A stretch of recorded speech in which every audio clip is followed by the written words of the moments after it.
أعوذ بالله من الشيطان الرجيم. بسم الله الرحمن الرحيم. الحمد لله رب العالمين، والصلاة والسلام على سيد الأنبياء والمرسلين وعلى أهل بيته الطيبين الطاهرين المعصومين سفن النجاة الأعلام، من ركب سفينتهم نجا ومن تخلف عنها غرق وهلك. محترم ناظرین اور سامعین کرام، السلام علیکم ورحمۃ اللہ وبرکاتہ۔ پروگرام ہدایت میگزین کے ساتھ ایک مرتبہ پھر ہم آپ کی خدمت میں حاضر ہیں، اور جس طرح آپ جانتے ہیں کہ پروگرام کے باقاعدہ آغاز جو کہ اللہ سبحانہ و تعالیٰ کے خوبصورت نام سے ہو چکا، اور اس کے بعد اب ہم آئیے آج کے دن کی دعا کی طرف بڑھتے ہیں، اور اس کے بعد پروگرام کے پہلے سیگمنٹ میں داخل ہوں گے انشاءاللہ۔ الرحمن الرحیم، بسم اللہ الذی لا ارجو الا فضلا ولا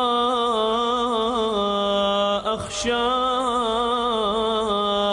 الا عدلا ولا اعتمد الا قوله ولا امسك الا بحبله بك استجير يا ذا العفو والرضوان من الظلم والعدوان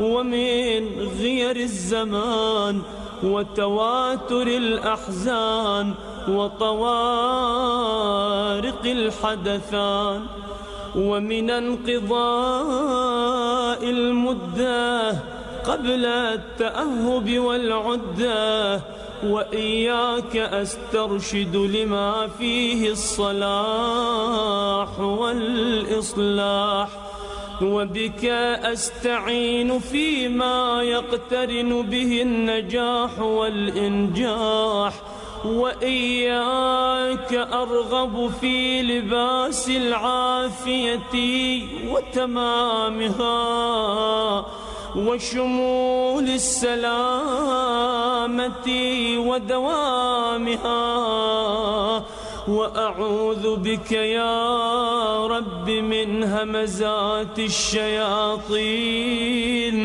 وأحترز بسلطانك من جور السلاطين، فتقبل ما كان من صلاتي وصومي، واجعل غدي وما بعده أفضل من ساعتي ويومي، وأعزني في عشيرتي وقومي، واحفظني في يقظتي ونومي، فأنت الله خير حافظا وأنت أرحم الراحمين. اللهم إني أبرأ إليك في يومي هذا وما بعده من الآحاد من الشرك والإلحاد، وأخلص لك دعائي تعرضا للإجابة، وأقيم على طاعتك رجاء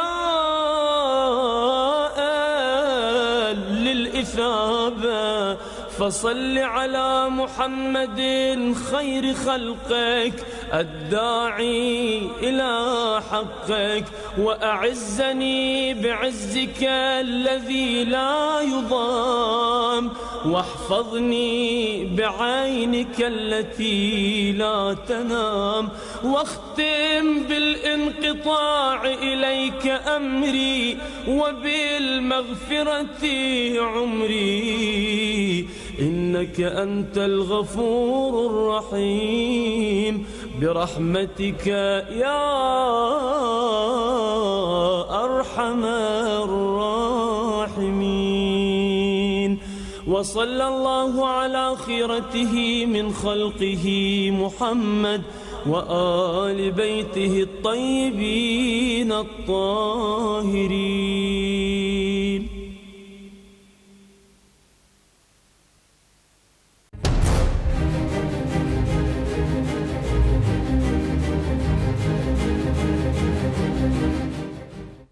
اللہ الرحمن الرحیم. السلام علیکم ورحمۃ اللہ وبرکاتہ. ناظرین، آپ ملاحظہ فرما رہے تھے آج کے دن کی خصوصی دعا جو کہ ہمیں امام علیہ السلام نے تعلیم فرمائی، اور اس کے بعد قرآن کیا کہتا ہے کا پہلا سیگمنٹ لے کر کے آپ کی خدمت میں حاضر ہیں. اور جیسا کہ آپ جانتے ہیں کہ گزشتہ پروگرامز میں ہماری گفتگو توحید اور معرفت پروردگار کے عنوان سے ہم نے تھوڑی سی کوشش کی اس گفتگو کو آگے بڑھانے کے لیے، اور ظاہر ہے کہ ایک عام فہم انداز میں ہماری کوشش تھی کہ دنیا بھر میں جہاں جہاں بھی ہدایت ٹی وی کی نشریات دیکھی جاتی ہیں اور مختلف مکاتب فکر سے تعلق رکھنے والے جتنے بھی ہمارے ناظرین ہیں، ان سب کے لیے ہم نے ایک چھوٹی سی کاوش، اور اس کے بعد اسی سلسلے کو تھوڑا سا آگے بڑھاتے ہوئے کہ جس طرح انسان کی فطرت میں یہ بات ہم نے دیکھا کہ شامل ہے کہ وہ کسی نہ کسی کی اطاعت کرنا اس کے خمیر میں، اس کی مٹی میں شامل ہے، اور اگر اس کو اطاعت کے لیے وہ حقیقی رب العالمین کی طرف اگر متوجہ نہ ہو تو پھر وہ دنیاوی، اور اگر کچھ نہ ملے تو اپنے نفس کی اطاعت کرنا شروع کر دیتا ہے. گویا کہ اطاعت تو انسان کی فطرت میں شامل ہے، اور اس کو ہمیں ظاہر ہے کہ اس کی منزل تک پہنچانے کے لیے معرفت پروردگار، حقیقی پروردگار جو انسان کا خالق ہے، مالک ہے، اور جو لائق عبادت ہے، اسی کی ہمیں اطاعت کرنا ہے اور اسی کی ہمیں بندگی بجا لانی ہے.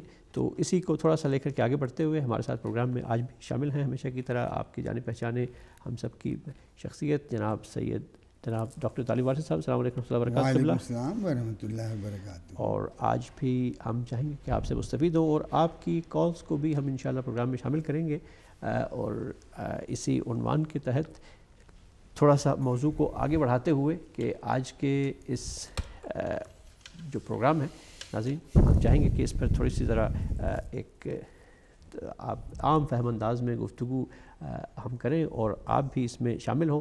تو ڈاکٹر صاحب، سب سے پہلے میں چاہوں گا کہ اگر آپ تھوڑا سا ہماری جو گفتگو تھی گزشتہ پروگرامز میں، اس کی تھوڑا سا خلاصتاً کہ انسان کے لیے کس قدر ضروری ہے کہ وہ جب اس دنیا میں آتا ہے تو اپنے خالق کی پہچان اور تاکہ زندگی کا مقصد حاصل کر سکے، یہ کس قدر مہم ہے انسان کے لیے، ذرا تھوڑا سا اس پر گفتگو کر دیجیے. بسم اللہ.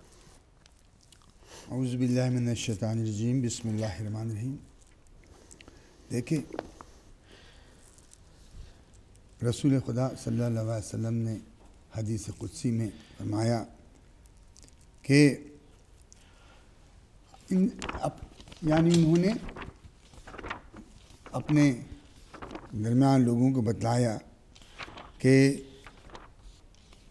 میں اللہ کہتا کہ میں ایک چھپا ہوا خزانہ تھا، ہے نا، آپ نے بارہا سننا ہے، اور میں نے چاہا کہ مجھے پہچانا جائے تو میں نے مخلوق کو خلق کیا، اور پہلا مخلوق سب سے اول جو ہے کہا کہ میں ہوں، اور اس نور سے ہمارے یہ دو حصے ہیں، ایک میں ہوں اور ایک مولا کائنات علی ابن علیہ السلام ہے.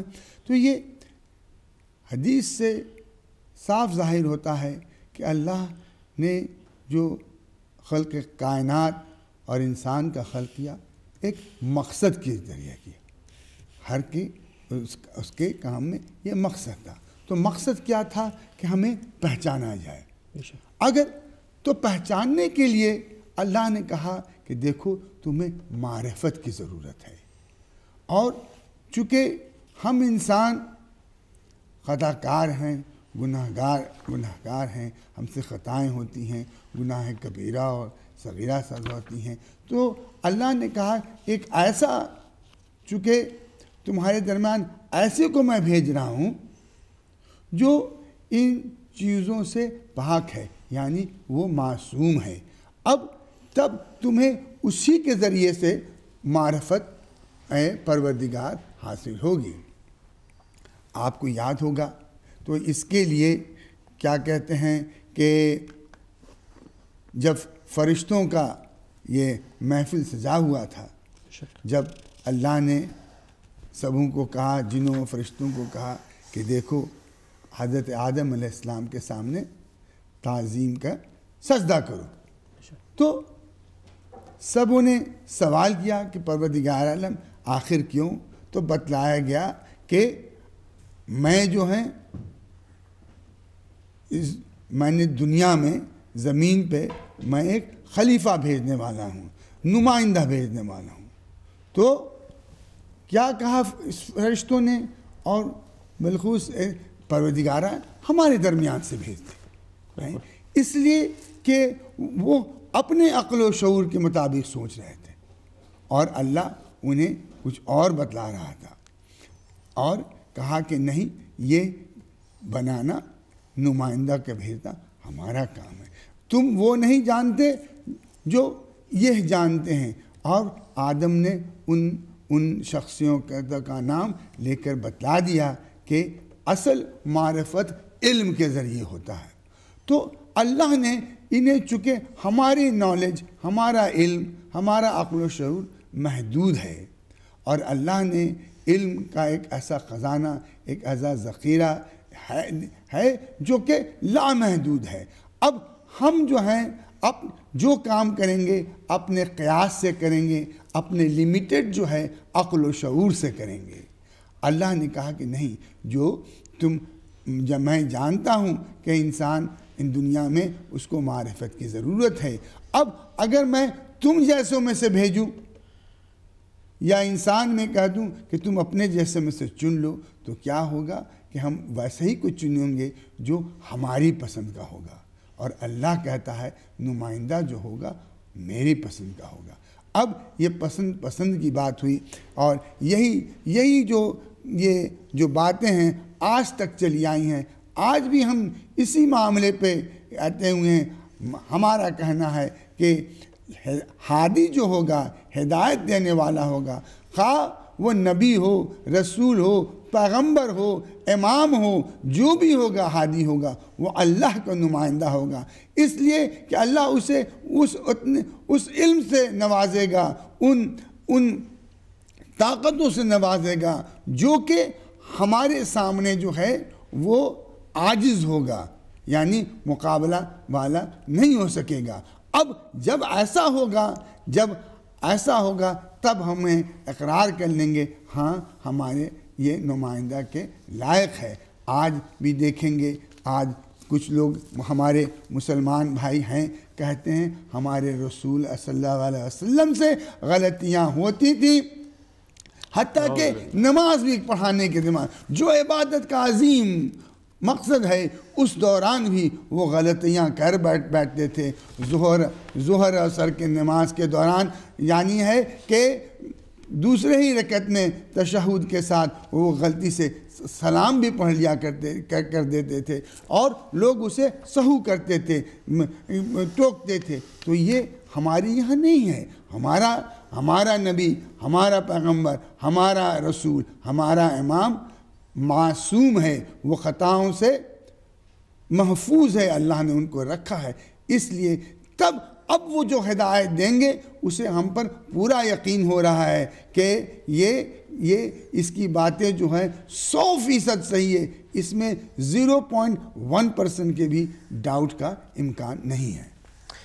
بہت خوبصورت۔ اور ناظرین، اسی کے ساتھ ہی بہت شکر، آپ نے گفتگو سماعت فرمائی ڈاکٹر صاحب کی، اور ہم چاہیں گے کہ آپ بھی ہمارے ساتھ اس آج آپ کے اس پروگرام میں ٹیلی فون کے ذریعے حصہ لے سکتے ہیں، اور ایک چھوٹا سا سوال آپ اپنی اسکرین پر بھی انشاءاللہ دیکھ سکیں گے آج کے پروگرام کے حوالے سے، کہ ظاہر ہے کہ ہمیں معرفت کا سفر طے کرنا ہے۔ ہر انسان کا یہ فرض ہے کہ وہ اپنے حقیقی خالق کی شناخت اور اس کی معرفت حاصل کرے، تو اس کے لیے ظاہر ہے کہ بہت سے راستے متعین دنیا نے اپنے لیے کر رکھے ہیں، لیکن بہترین راستہ جو کہ خالق تک پہنچانے والا ہے، اس کی تلاش کے لیے ظاہر ہے اللہ تعالیٰ نے ہمیں عقل عطا کی ہے، اس عظیم ایک نور سے ہمیں، جو کہ نور عقل سے ہمیں مزین فرمایا ہے۔ تو اس کو تھوڑا سا جاننے کے لیے ہم چاہیں گے کہ تھوڑا سا ذرا ایک چھوٹا سا سوال ہے، بہت ہی لطیف قسم کا، اس کو ذرا دیکھیے گا اپنی اسکرین پر، اور اس کے جواب کے لیے بھی ہم آپ کے منتظر رہیں گے۔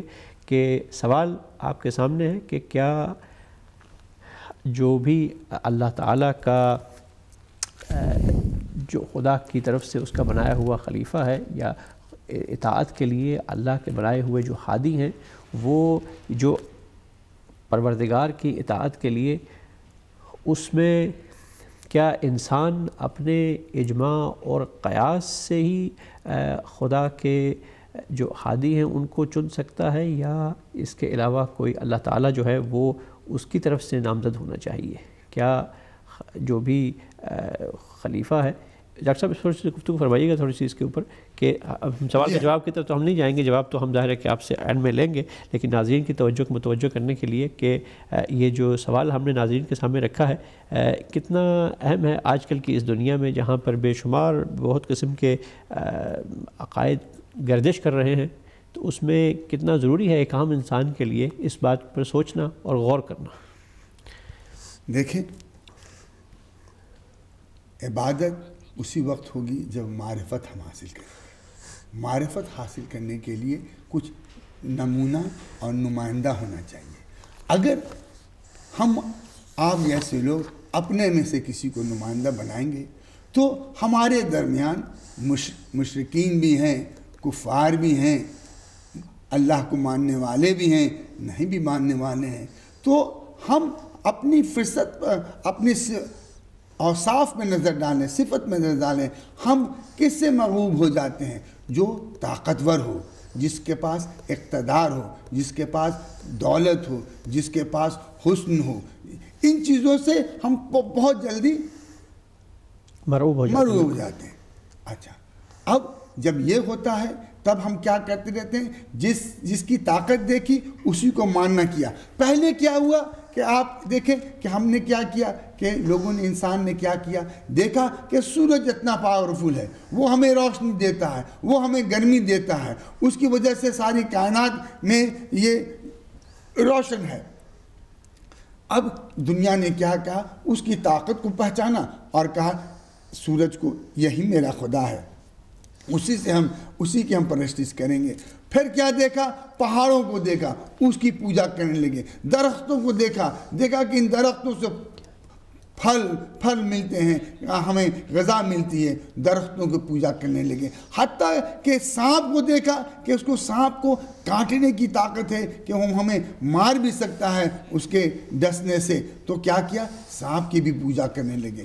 اب جب ان جانوروں کی پوجا کرنے لگے تب اس کے بعد کیا کیا کہ یہ پہاڑوں کو دیکھا، پتھروں کو دے رہا۔ اب اپنے خیالات سے، اپنے قیاس سے، اپنے عقل شعور سے خداؤں کو بنانے لگے۔ اب جب یہ بنانے لگے تو کیا ہوا کہ کہا کہ ہم اسی سے معرفت، چونکہ اللہ کو دیکھ نہیں سکتے، یہی ہمارا اللہ ہے۔ اور آپ غور سے کریں، اگر کلام پاک میں کہ یہ پڑھیں گے، مطالعہ کریں گے، تو حضرت ابراہیم نے کیا کہا کہ یہ سورج جو نکلتا ہے صبح کو، اور جب اگر وہ شام کو غروب ہو جاتا ہے تو غروب ہونے والا سورج ہمارا خدا نہیں ہو سکتا ہے۔ اور چاند کو دیکھا، کہا کہ رات کی اس کی روشنی بڑی خوبصورت ہے، لیکن یہ ہمارا خدا ہو نہیں سکتا ہے اگر یہ صبح تک غائب ہو جائے۔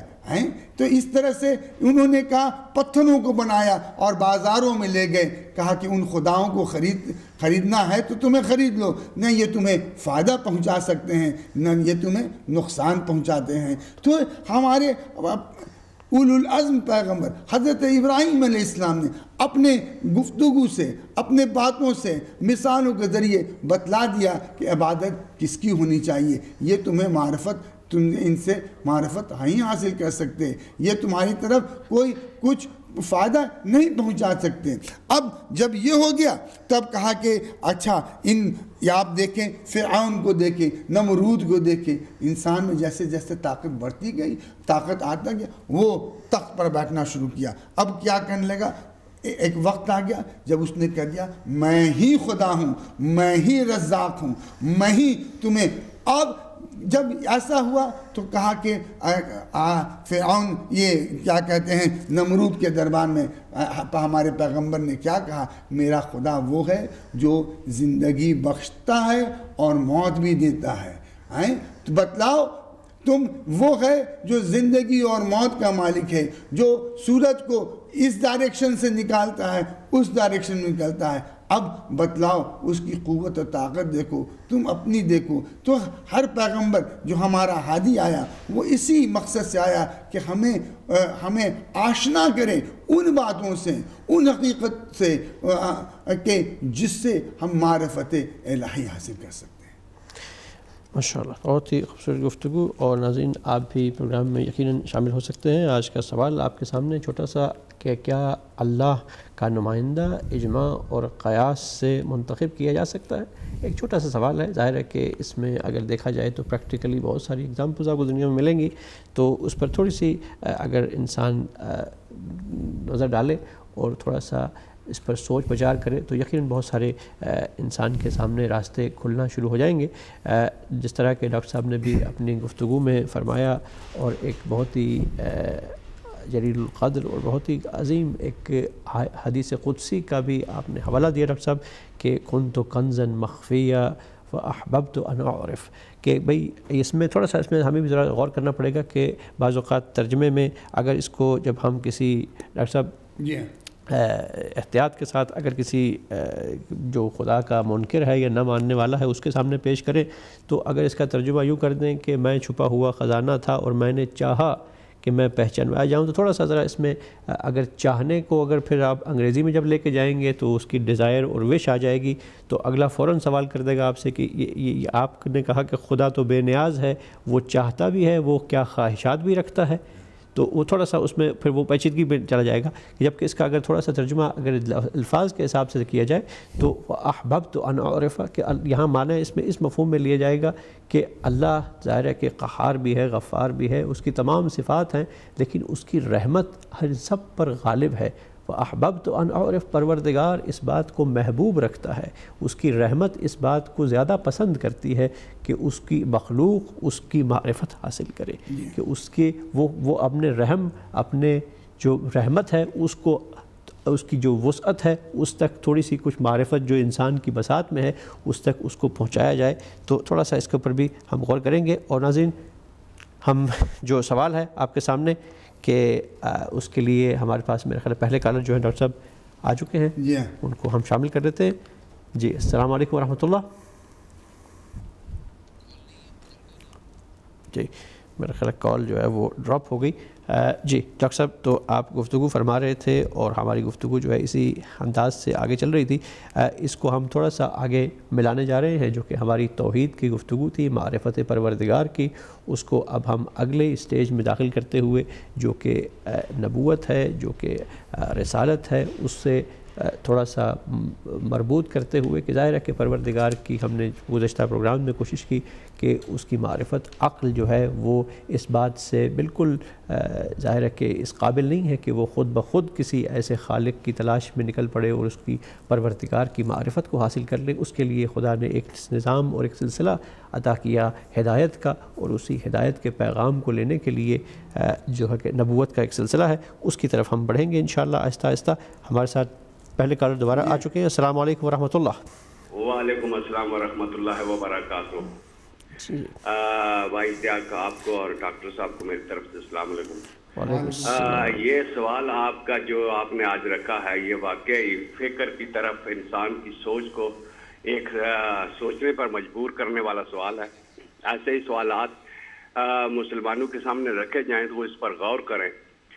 تو اسی سوال سے میرا سوال یہ ہے مسلمانوں سے کہ کیا رسول پاک سرکار کو اپنے بعد اپنا خلیفہ مقرر کرنے کا احساس تھا یا نہیں، اور کیا رسول پاک صلی اللہ علیہ وسلم سے سب سے بڑھ کر کوئی اور اہل ہو سکتا تھا اس بات کا کہ آپ اپنے بعد کوئی اپنا خلیفہ اس دین کی حفاظت کرنے والا چھوڑ کر جاتے ہیں، یا اللہ تعالیٰ نے جو اس دین کو 1,24,000 پیغمبر کے ذریعے سے دنیا تک پہنچایا تھا اس اللہ کا یہ فرض بنتا تھا. اس پر سوچنے کا ضرور حق ہے ہمیں اور سوچنا چاہیے.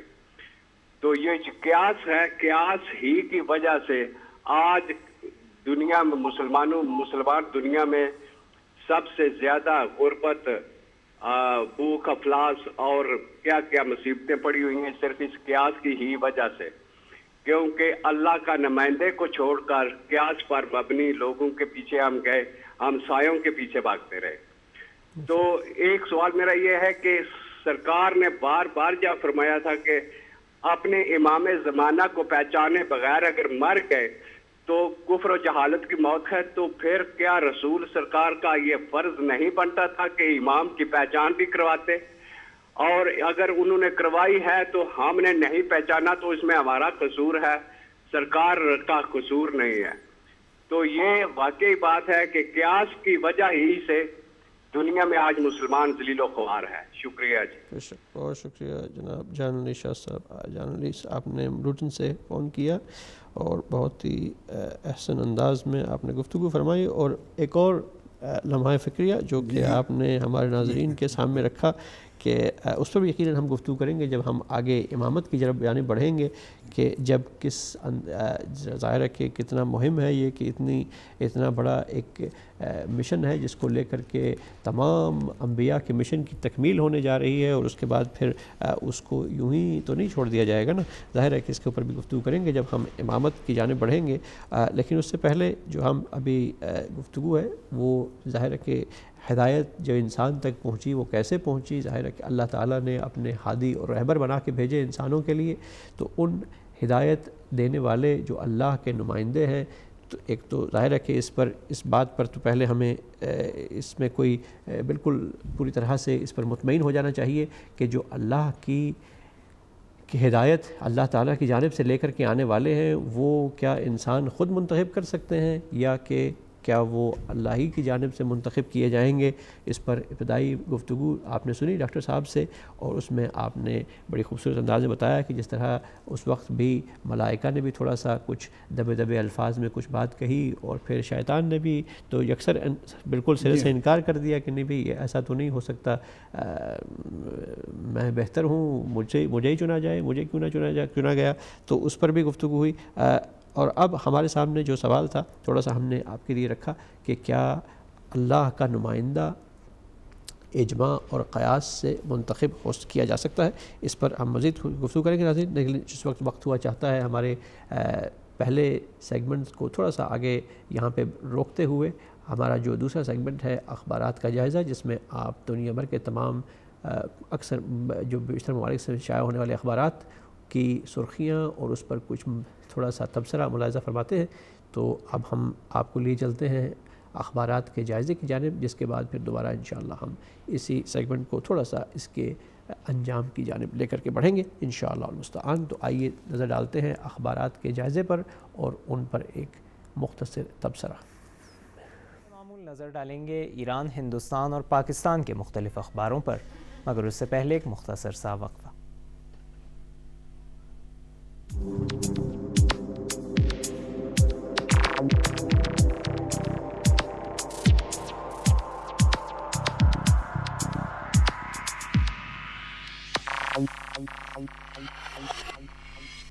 آج سب سے پہلے نظر ڈالیں گے ایران سے شائع ہونے والے اخبار روزنامہ جامع جم کی کچھ اہم سرخیاں۔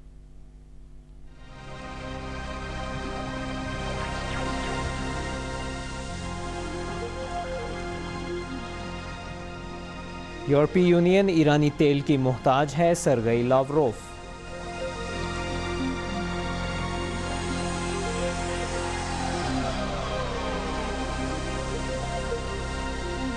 شام مخالف باغیوں کے لیے ہتھیار لے جانے والا ایک بحری جہاز پکڑا گیا۔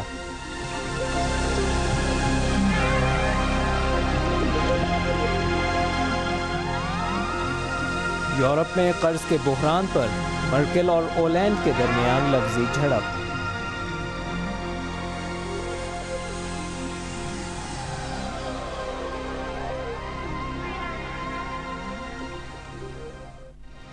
روزنامہ جامع جم نے اپنی سرخی قاہرہ میں سعودی عرب کا سفارت خانہ بند کے ذیل میں لکھا ہے۔ العربیہ ٹی وی چینل نے بتایا ہے کہ مصر میں سعودی عرب کے سفارت خانے اور قونصل خانوں کو عارضی طور پر بند کر دیا گیا ہے۔ مذکورہ ٹی وی چینل نے سعودی عرب کے حکام کے حوالے سے بتایا ہے کہ مصر میں متعین سعودی سفیر کو وطن واپس بلا لیا گیا ہے۔ سعودی حکام نے کہا ہے کہ مصر میں سفارت خانے اور قونصل خانوں کو عارضی طور پر بند کیا گیا ہے۔ واضح رہے کہ کچھ دنوں قبل مصری عوام نے سعودی عرب کے سفارت خانے اور قونصل خانے کے سامنے مظاہرے کر کے سعودی عرب کی جیلوں میں بند مصری قیدیوں کے ساتھ کی جانے والی بدسلوکی کی سخت مذمت کی تھی۔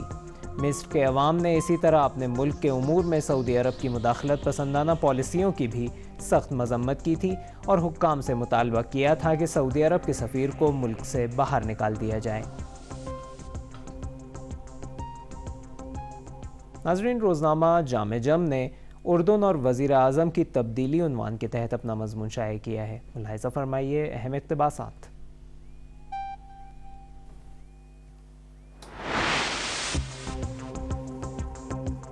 اردن کے فرمانروا نے حال ہی میں ایسے عالم میں اپنے بیٹے کو اپنا جانشین اور ولی عہد منصوب کیا ہے کہ جب اس ملک کے وزیر اعظم کے استعفے کی خبروں نے عالمی رائے عامہ کی توجہ اپنی جانب مبذول کر رکھی ہے۔ فائز ترانوا نے گزشتہ 15 مہینوں کے دوران اردن کے چوتھے وزیر اعظم کی حیثیت سے حلف اٹھایا ہے۔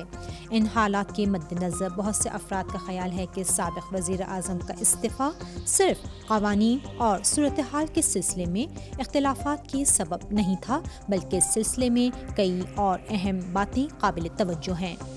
اردن کی داخلی صورتحال کے پیش نظر بعض تجزیہ نگاروں کا خیال ہے کہ وزیر اعظم کی تبدیلی اس ملک کے فرمانروا کو درپیش چیلنجوں کے سبب عمل میں آئی ہے، کیونکہ عبداللہ ثانی کا انجام بھی تونس کے بن علی، لیبیا کے قذافی اور یمن کے عبداللہ صالح جیسا ہونے جا رہا ہے۔ اگرچہ اردن کی پارلیمنٹ فرمانروا کے زیر تسلط ہے، تاہم بعض مستقل دھڑوں اور اراکین پارلیمنٹ نے عوامی امنگوں کا ساتھ دیتے ہوئے وزیر اعظم کی پالیسیوں اور حکومتی اداروں میں پائی جانے والی بدعنوانیوں پر اعتراض کیے ہیں۔ یہ بات اردن کی شاہی حکومت کے ستونوں کو مزید متزلزل کر رہی ہے۔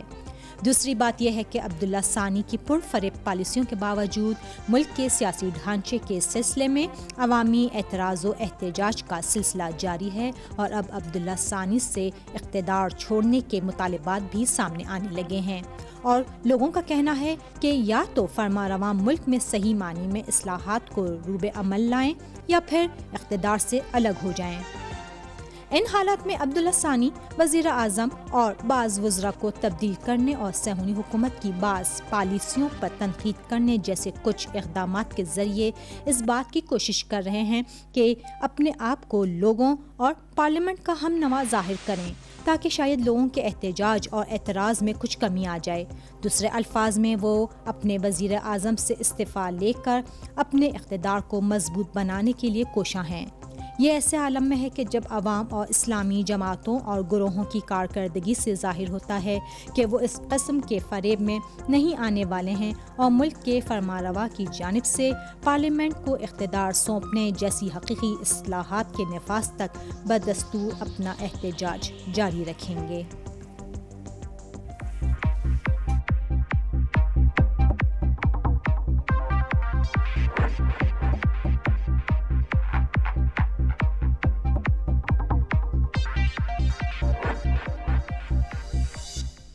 اور پروگرام کے اس حصے میں آپ ملاحظہ فرمائیں گے ہندوستان سے شائع ہونے والے اخبار اردو ٹائمز کی کچھ اہم سرخیاں۔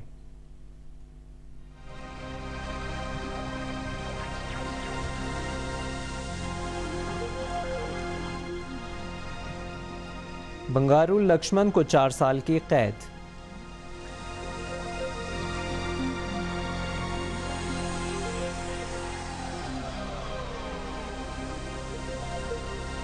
سونیا گاندھی نے لوک پال بل پاس کرانے کا عہد کیا۔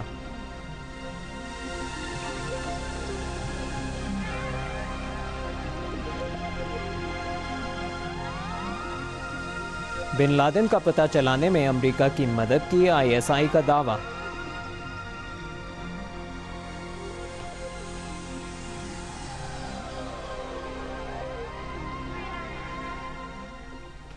روزنامہ اردو ٹائمز نے اپنی سرخی ایرانی تیل کی خریداری پر یورپی یونین کی پابندی مہنگی پڑے گی، روس کے ذیل میں لکھا ہے۔ ایران کے نیوکلیئر عزائم کے خلاف نئی پابندیوں پر اعتراض کرتے ہوئے روس نے کہا ہے کہ ایرانی تیل کی خریداری پر یورپی یونین کی طرف سے پابندی سے ممبر ملکوں کو نقصان پہنچے گا۔ روس کے وزیر خارجہ سرگئی لاوروف نے ایک ٹی وی انٹرویو میں کہا کہ یورپی یونین کو پتہ ہے کہ بیشتر ممالک ایرانی تیل پر انحصار کرتے ہیں، پھر بھی وہ اس کی خریداری پر پابندی لگا رہی ہے۔ انہوں نے کہا کہ کہا جا سکتا ہے کہ جو نقصان ہوگا اس کا احاطہ کر لیا جائے گا، لیکن یہ نہیں بھولنا چاہیے کہ بعض ریفائنریاں خاص طور پر ایرانی تیل ہی صاف کرنے کی متحمل ہیں۔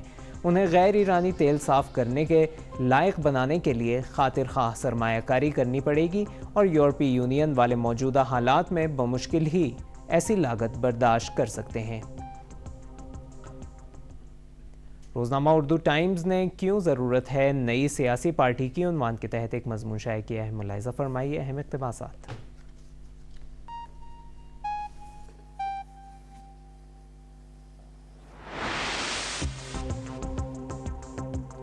مسلمانوں میں بات جب بھی سیاست کی چلتی ہے تو کسی نہ کسی جانب سے سیاسی پارٹی کے قیام کا نعرہ ضرور اٹھتا ہے۔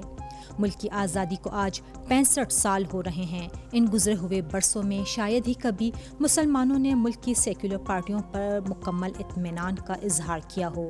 سیاسی پارٹیوں کی بھرمار تو آج ہوئی ہے، ورنہ آزادی کے بعد ایک طویل عرصے تک مرکز میں بھی اور ملک کی ریاستوں میں بھی صرف کانگریس کی ہی حکومت رہی ہے۔ وہی کانگریس جو خود کو اقلیتوں، مسلمانوں اور غریبوں کا مسیحا کہلاتی چلی آ رہی ہے۔ طویل عرصے تک حکمرانی کے باوجود نہ مسلمانوں کا ہی اعتماد جیت سکی اور نہ ہی دیگر اقلیتوں اور غریبوں کا۔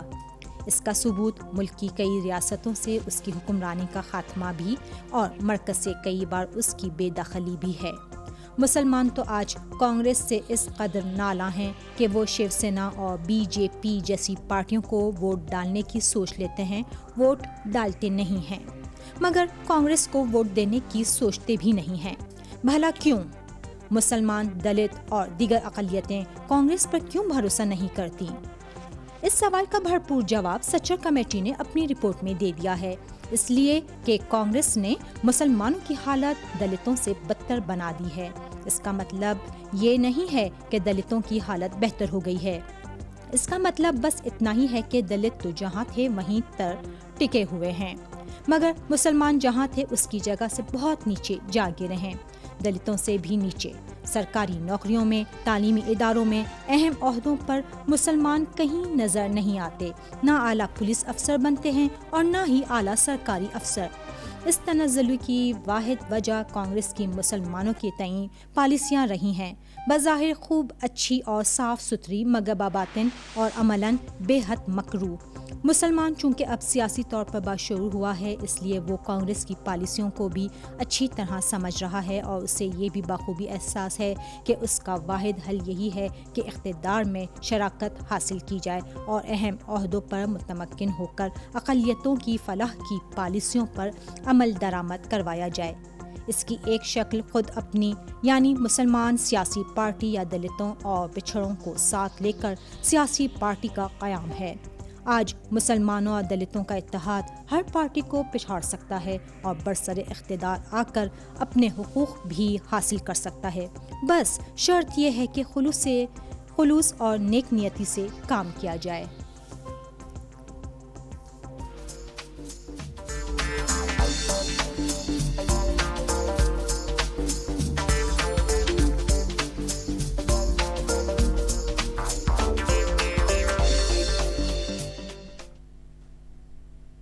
ناظرین، پروگرام کے نئے انداز کے تحت ہم لوگ چلیں گے اسلام آباد اسٹوڈیو، جہاں سے آپ ملاحظہ فرمائیں گے پاکستان کے مختلف اخباروں کی اہم سرخیاں اور اسی کے ساتھ اہم مقالے۔ تو آئیے چلتے ہیں اسلام آباد اور دیکھتے ہیں کہ کون سے اخبار آپ کی خدمت میں پیش کیے جائیں گے ہمارے ساتھ۔ بسم اللہ الرحمن الرحیم۔ السلام علیکم ناظرین، پروگرام اخبارات کا جائزہ کے ساتھ پاکستان سے میں ہوں آپ کی میزبان منتہا کاظمی۔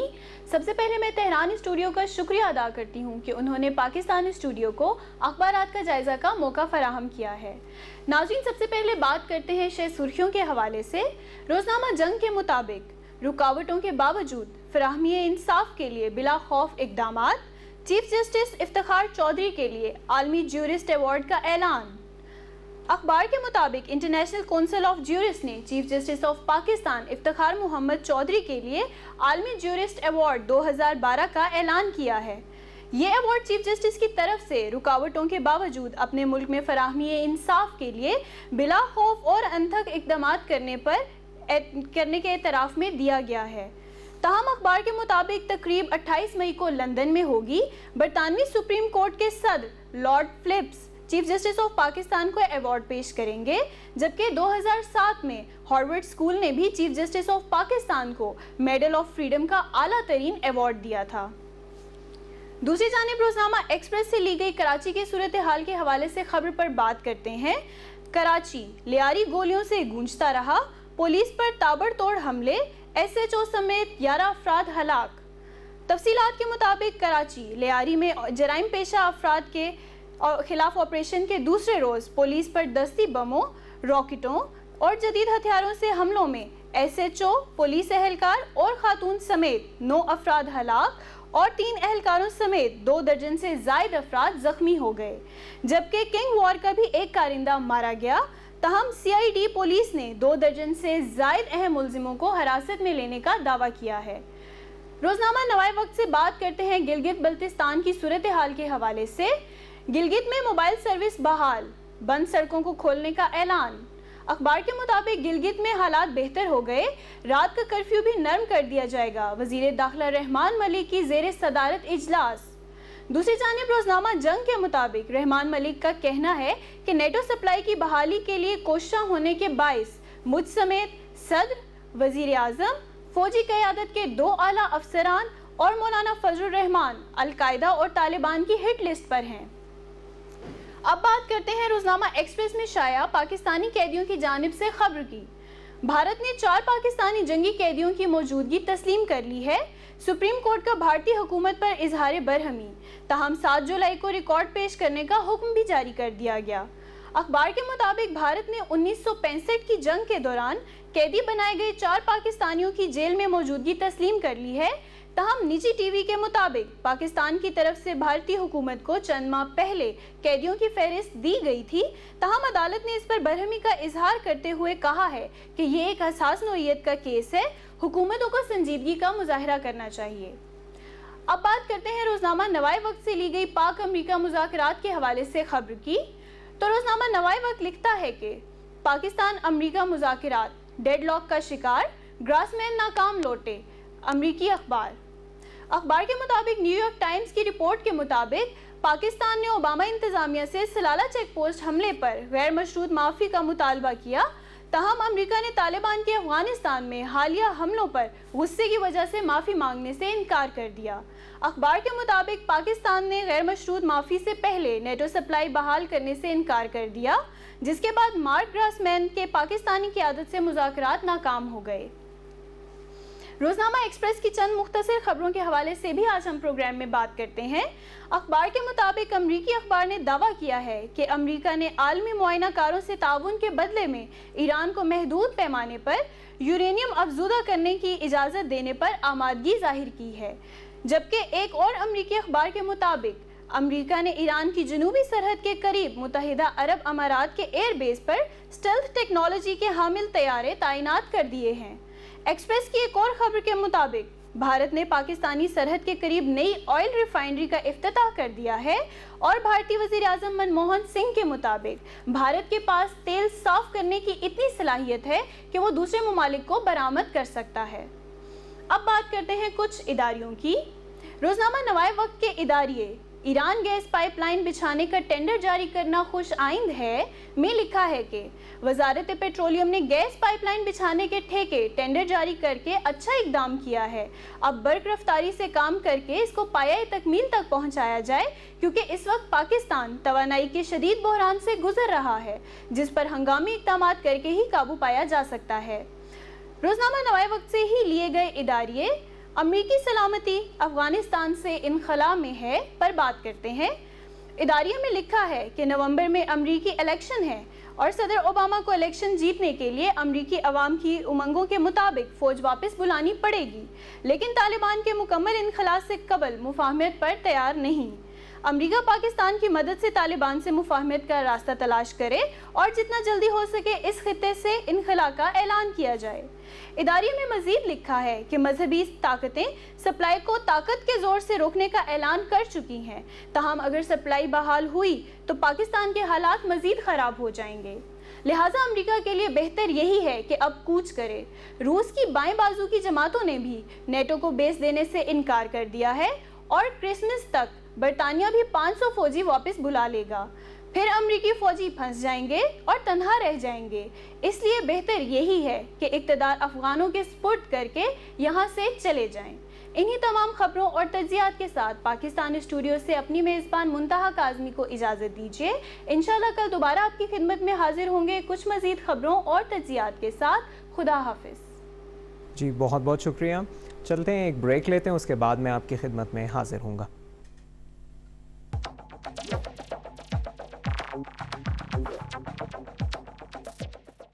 جی ناظرین، آپ ملاحظہ فرما رہے تھے اخبارات کا جائزہ، جہاں آپ دنیا بھر کے مختلف ممالک خصوصاً پاکستان، ہندوستان اور ایران سے شائع ہونے والے اخبارات کی سرخیاں ملاحظہ فرمائی آپ نے اور اس پر کچھ تبصرہ۔ یقیناً باخبر ہدایت کے سیگمنٹ میں مزید اس پر ہم کچھ تھوڑی سی گفتگو بھی کریں گے، لیکن واپس چلتے ہیں اپنے پہلے سیگمنٹ کی جانب، قرآن کیا کہتا ہے، جس میں ہم تھوڑی سی آپ کے سامنے ایک تمہیدی گفتگو پیش کی، اس کے بعد سوال اس کا ہم آپ کو دوبارہ آپ کی اسکرین پر آپ دیکھ سکتے ہیں کہ کیا اللہ کا نمائندہ اجماع اور قیاس سے منتخب کیا جا سکتا ہے؟ ظاہر ہے کہ پروردگار کی ذات وہ ہے جس پر ہم نے تھوڑی سی کوشش کی گفتگو کرنے کی گزشتہ پروگرامز میں، کہ یہ جو وادی معرفت ہے اتنی عظیم الشان، اس میں عقل انسانی جتنا مرضی چاہے سفر طے کر لے ڈاکٹر صاحب، لیکن صرف کچھ ایسی ہستیاں ہی ہیں کائنات میں جو اس درجے پر فائز ہیں، جو علم و معرفت کا ظاہر ہے کہ سرچشمہ ہے، اور وہاں پر انسان کی عقل اور ذہن جو ہے وہ وہاں تک پہنچنے سے قاصر رہے۔ ہمارے پہلے اس حصے کے کالر پروگرام میں شامل کرتے ہیں انہیں۔ السلام علیکم ورحمۃ اللہ۔ وعلیکم السلام مولانا، اور میں سے غیر بار گلاسگو سے بول رہا ہوں۔ مولانا آج میں سب سے پہلے یہ بات کرنا چاہتا ہوں کہ میں سب سے پہلے یہ کہنا چاہتا ہوں کہ آج آپ کا ٹاپک مجھے بہت اچھا لگا ہے، کیونکہ آج آپ کی ٹاپک کی وجہ سے ہمیں یہ ڈیسائیڈ کرنا پڑتا ہے کہ اللہ کے نمائندے، جو اللہ کے بنائے ہوئے نمائندے زیادہ طاقت رکھتے ہیں جو ہمارے بنائے ہوئے نمائندے زیادہ طاقت رکھتے ہیں۔ آپ کا ٹاپک ہمیں اس کے اوپر ڈیسائیڈ کرنا پڑتا ہے آپ کی ٹاپک کی وجہ سے۔ تو مولانا آج میں ایک چھوٹی سی بات کر کے سوال کروں گا۔ مولانا آج میری بات یہ کہ جب کچھ نہیں تھا تب اللہ تھے، تو اللہ نے ان انسانوں کو بنایا، اور جب اللہ نے انسان کو بنایا تو انسانوں کے پاس اتنی عقل نہیں تھی، تو اور تب وہ جو بھی چیز جو ان سے زیادہ طاقت رکھتے تھے اس کو پوجا کرتے تھے۔ آگ کو وہ پوجا کرتے تھے، ٹری کو وہ پوجا کرتے تھے، پتھروں کو وہ پوجا کرتے تھے۔ اور میری سوچ میں آتا ہے کہ اگر وہ آج کے دور میں ہوتے تو آج کے دور میں سائنٹسٹ نے ایٹم بم بنایا ہوا ہے جو لاکھوں لوگوں کو مار دیتا ہے ایک ہی دفعہ، تو وہ ایٹم بم کو بھی پوجا کرتے۔ تو لیکن اللہ نے جو نمائندے بھیجے ہیں تو انہوں نے اپنی کبھی بات کی، انہوں نے یہ کہا کہ اللہ ایک ہے، اللہ کو مانو، اور جس قوموں نے اپنے نبیوں کو نہیں مانا تو ان کو اللہ نے ان کے اوپر عذاب بھیجا، وہ ڈوبے اور وہ مرے کیونکہ انہوں نے اپنے نبیوں کی بات نہیں مانی۔ تو مولانا 1400 سال کے بعد آج جو لوگ جو اللہ کے نمائندوں کو نہیں مانتے وہ لبیک یا حسین کہنے والوں کو، اور جو اللہ کے نمائندے کو ماننے والے ہیں ان کو سب آتے ہیں کہ ان کے کمر ان کے پیچھے سے کپڑا اٹھاتے ہیں تو ان کے ماتم کے نشان کو دیکھ کے ان کو مارتے ہیں، اور وہ جو لبیک کہنے والے ہیں، لبیک یا حسین کہنے والے ہیں، ان کو ہی مارتے ہیں اور بم یوز کرتے ہیں۔ تو مولانا میرا سوال یہ ہے کہ یہ جو لوگ جو اللہ کے نمائندوں کو نہیں مانتے وہ قتل کرتے ہیں لبیک یا حسین کہنے والے کو اور اللہ کے نمائندوں کو ماننے والے۔ تو مولانا میرا سوال یہ ہے کہ یہی فرق رہے گا قیامت کے روز تک کہ جو اللہ کے نمائندوں کو نہیں مانتے وہ مارتے جائیں گے اور وہ قتل کرتے جائیں گے، جو اللہ کے نمائندوں کو مارتے ہیں وہ شہید ہوتے جائیں گے، تو یہی فرق ہوئے گا۔ Thank you. ٹھیک، بہت شکریہ ہمارے ننے کالر غیور عباس نے، جیسے کہ ڈاکٹر صاحب آپ نے سنا انہوں نے بڑی خوبصورت گفتگو کی، اور اس میں تمام سننے والوں کے لیے بڑے اچھے اچھے سوالات بھی ہیں جو کہ یقیناً اس پر اگر غور و فکر کیا جائے تو کسی نتیجے پر پہنچائیں گے. انشاءاللہ اگلے کالر کو بھی ہم شامل کرتے ہیں، اس کے پہلے کہ آپ کے سوال کی جواب کی جانب بڑھیں. السلام علیکم ورحمۃ اللہ. جی السلام علیکم. السلام علیکم. وعلیکم السلام. میں راضیہ بطول لوان بول رہی ہوں مینچسٹر سے. میں ایک پوائم پڑھنا چاہتی ہوں. اوکے ماشاء اللہ. When I look up at the sky, I wish that I could be up there. I wish I could go there and fly at the beautiful sky I stare. One day I may go up there, my good deeds I can, to a place that Allah made with lots of care.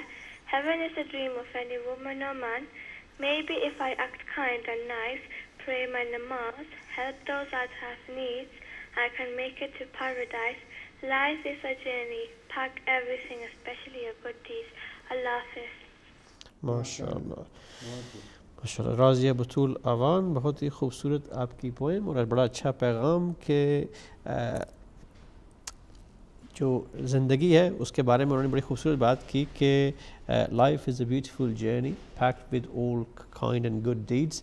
انشاءاللہ یقیناً ہدایت T V کا بھی مقصد یہی ہے کہ ہم تمام آپ کو دعوت فکر دیتے رہیں، تمام انسانوں کو، خود اپنے آپ کو بھی، اور ہم سب کو. ظاہر ہے کہ جو ایک پیغام ہمارے سامنے ہے اس کو سامنے رکھتے ہوئے انشاءاللہ ڈاکٹر صاحب اگلے کالر کو بھی شامل کرتے ہیں. السلام علیکم ورحمۃ اللہ. جی آپ کی کال ڈراپ ہو گئی.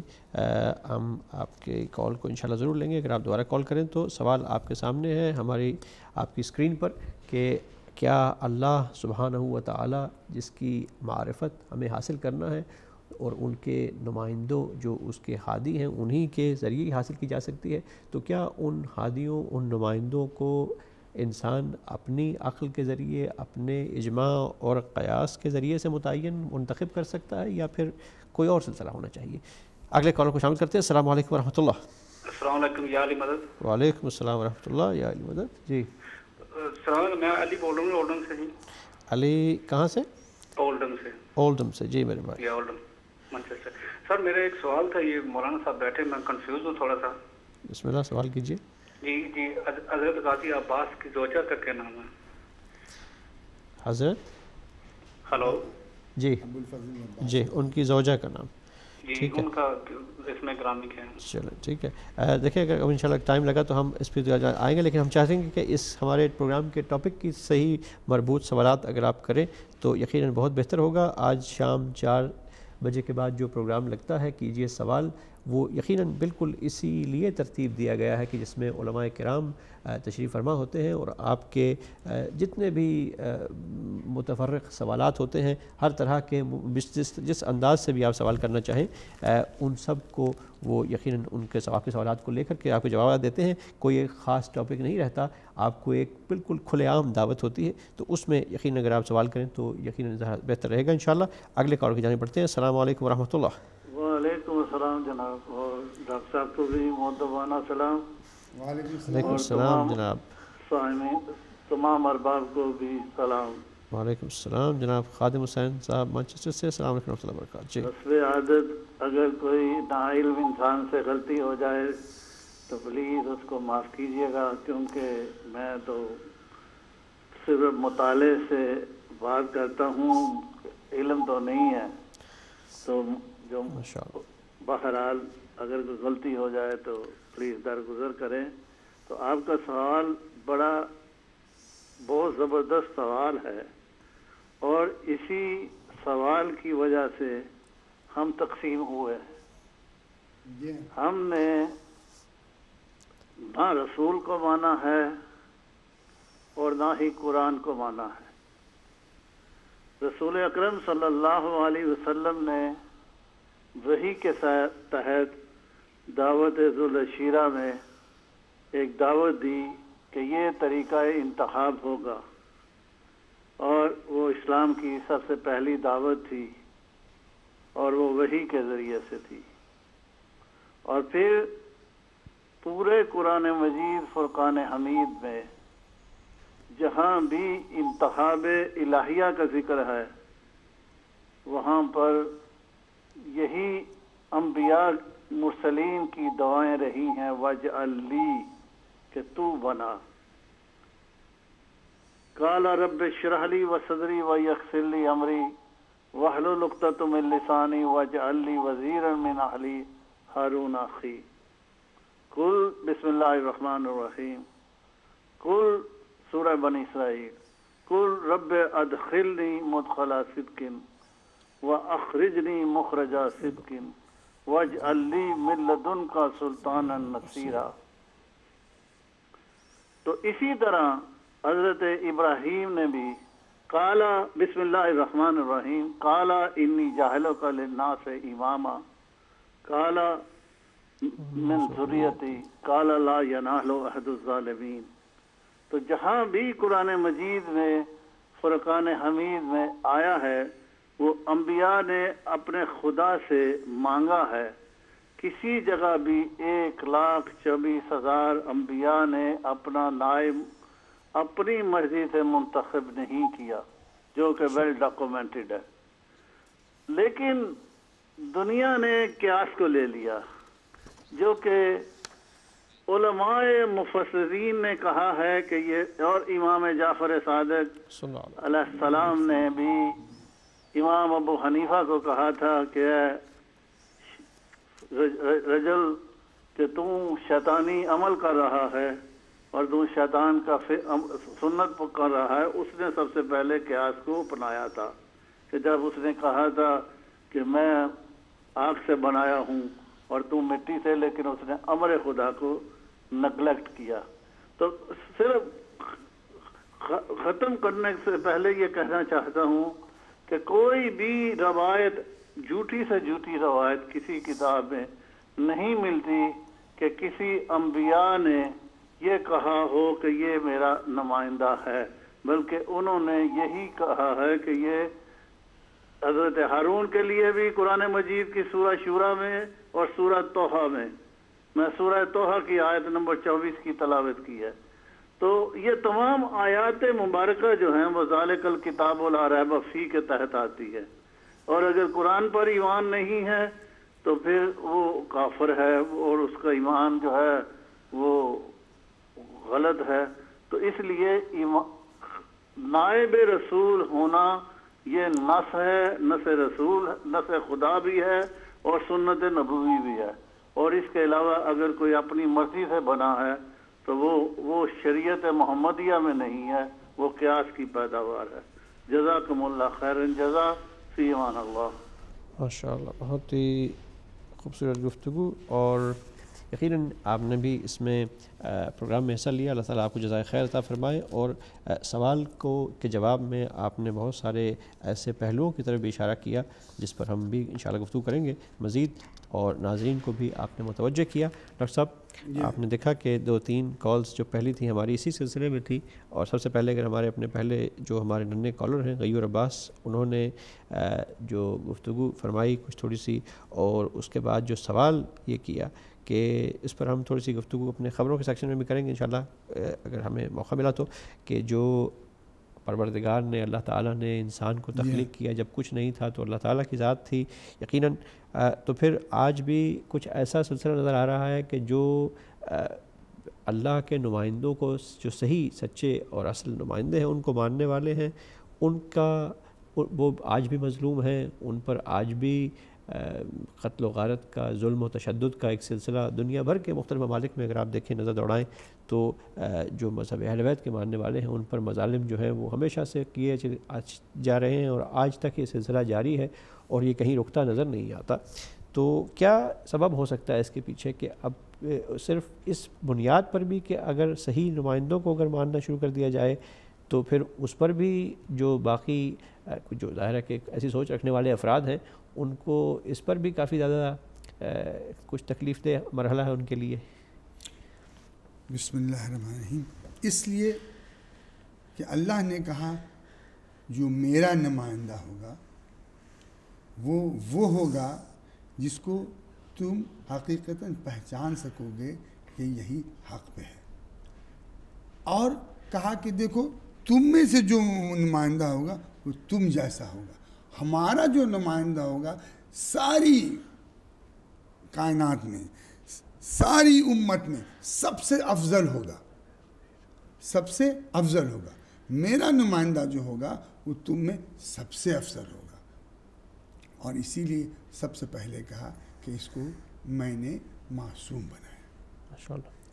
اس کے بعد کہا کہ ہم نے تم کو ان کو پہچاننے کے طریقے بھی بتلا دیے کہ تم ان کو پہچان لو کہ تمہارا نمائندہ کیسا ہوگا اور میرا بھیجا ہوا نمائندہ کیسا ہوگا۔ اب حضرت موسیٰ علیہ السلام کے دور میں لے لیں آپ کہ فرعون کہہ رہا ہے میں ہی خدا ہوں، اور اللہ کو نمائندہ کہہ رہا ہے کہ نہیں، اللہ وہ ہے، میں اس کا نمائندہ ہوں۔ اچھا، اب پہچانوانے کا وقت آیا تو اللہ نے کہا کہ اے موسیٰ جاؤ فرعون کے دربار میں جاؤ اور میری حقیقت کو پہچنواؤ کہ اللہ کون ہے اور اے فرعون تو کون ہے۔ تو پہچاننے کا طریقہ سب سے پہلے اللہ نے کہا معجزات دیے، موسیٰ کو معجزات دیے کہ میرا نمائندہ وہ ہوگا جو تم سے افضل ہوگا، ساری امت سے افضل ہوگا، ساری مخلوق میں جو ہے سب سے وہ افضل ہوگا جس کو میں نے نمائندہ بنایا۔ اب موسیٰ آتے ہیں دربار میں، اس دربار میں جہاں پر جادوگر موجود ہیں، وہ جادوگر دکھلا رہے ہیں کہ دیکھو ساری دنیا میں موسیٰ کے دربار میں ہم وہ ہیں کہ یہ اپنے جادو کے ذریعے یہ سب دکھلاتے ہیں۔ تو موسیٰ نے کیا کہا؟ اب اللہ نے حکم دیا کہ موسیٰ یہ جو ہاتھ میں تمہارا عصا ہے اس کو زمین پہ مارو۔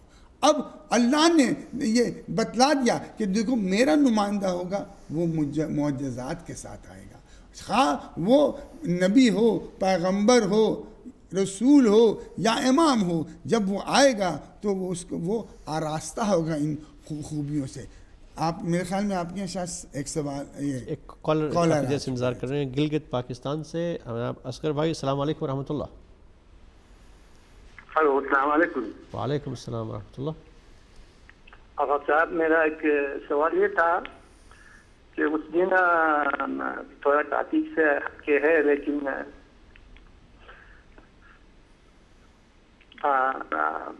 مولانا احمد لدھیانوی صاحب نے ایک تقریر کی تھی سانحہ گلگت کے فوراً بعد، وہاں پہ اس نے ہمارے قائد علامہ ساجد نقوی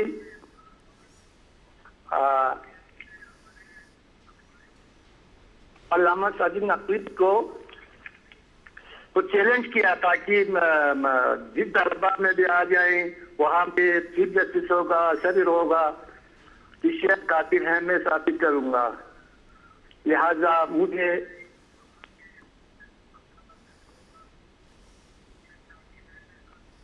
اس چیز کا مجھے تشریح کرے، اور ایک مسلمان فرقے کو کافر کہنا جو ہے وہ آیا وہ خود کافر ہے یا دوسرا کافر ہے، مجھے اس بات کی تشریح چاہیے۔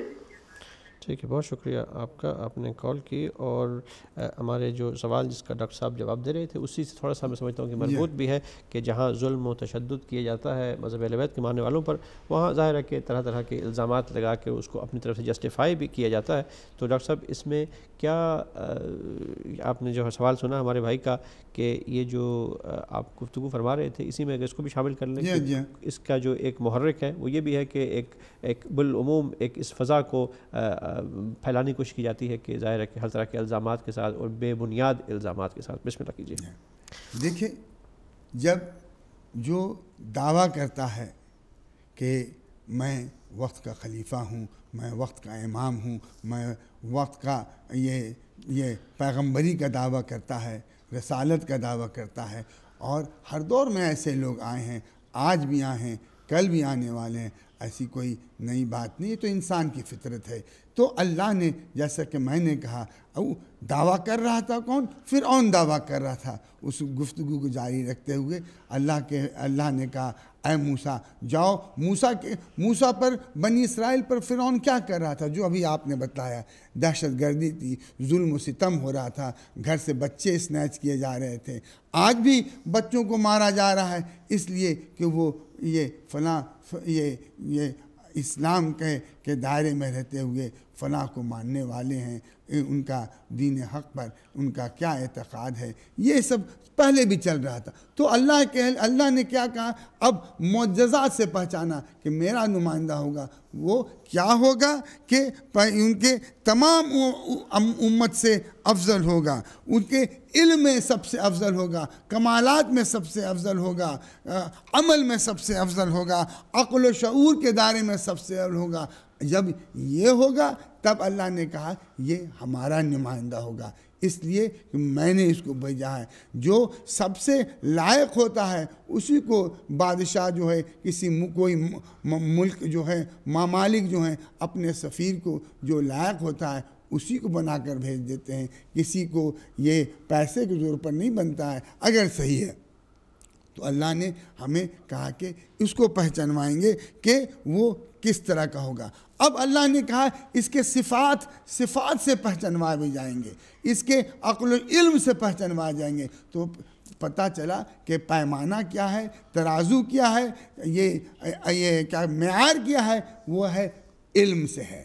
اب علم کے دائرے میں بھی دیکھیں گے کہ ہر وقت کے نبی, رسول, پیغمبر, ہادی, امام جو بھی آئیں انہوں نے بادشاہوں کے درباروں میں جا کر کے بتلا دیا کہ ہمارے پاس اللہ نے وہ علم دے رکھا ہے جس کی وجہ سے میں اللہ کا نمائندہ ہوں تم کو ہدایت دینے کے لیے. بغیر مکمل علم کے ان کے یہ جو ہے وہ ہادی بن نہیں سکتے ہیں. یہ اس طرح سے میں نے کہا, لوگوں نے کہا کہ سرور کائنات اللہ کا بھی کبھی کبھی نماز تک غلط پڑھا دیتا تھا. تو ویسی بات نہیں ہے, ہمارے یہاں ایسی بات نہیں. میرے خیال میں آپ کے یہاں کالر ہیں. جی ہمارے یہاں ایک اور کالر آئے ہیں. السلام علیکم ورحمۃ اللہ. وعلیکم السلام ورحمۃ اللہ وبرکاتہ. جناب آپ کو میں محمد لندن سے بول رہا ہوں, آپ کو اور ڈاکٹر صاحب کو ادب کے ساتھ سلام عرض کرتا ہوں. وعلیکم السلام. اور آپ لوگ جو بات کر رہے ہیں